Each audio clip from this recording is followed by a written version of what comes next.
Welcome back to Hope, Faith, and Joy Daily Devotion with me, Pastor Amanda. Yesterday we learned how we are not part of this world, and today Paul explains what we are part of. Let's begin by hearing the first 11 verses of chapter 3.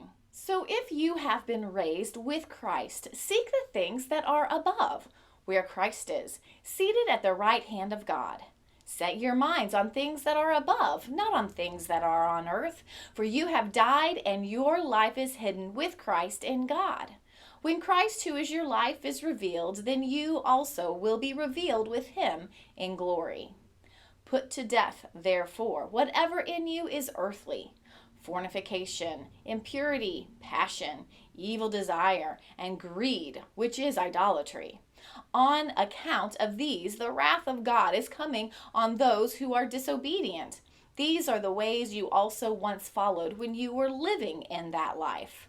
But now you must get rid of all such things: anger, wrath, malice, slander, and abusive language from your mouth.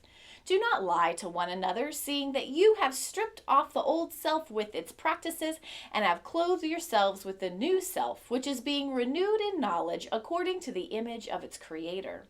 In that renewal there is no longer Greek and Jew, circumcised and uncircumcised, barbarian, Scythian, slave and free, but Christ is all and in all. This is the word of God for the people of God. Thanks be to God. For a few moments, Paul's negativity goes by the wayside to present a more positive image for us. We are united with Christ in heaven, or above, as Paul writes.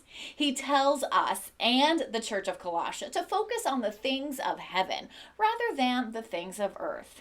We are responsible for how we let our minds wander, so keep your focus. Paul understands that it is not clear in the present how we are connected, but we will get to experience future glory with God if we persevere in our lack of understanding. Paul returns to our warnings then with what we should be avoiding, and he names several vices that we find ourselves falling into when we are not focused on godly behavior. Then he wraps it back around to being like Christ. I think it is important for us to have a bit of understanding about some of the undercurrents not specifically named in this text. In ancient times, as now, there are many different philosophies of how to live one's life, all the way from full-on hedonism to complete asceticism.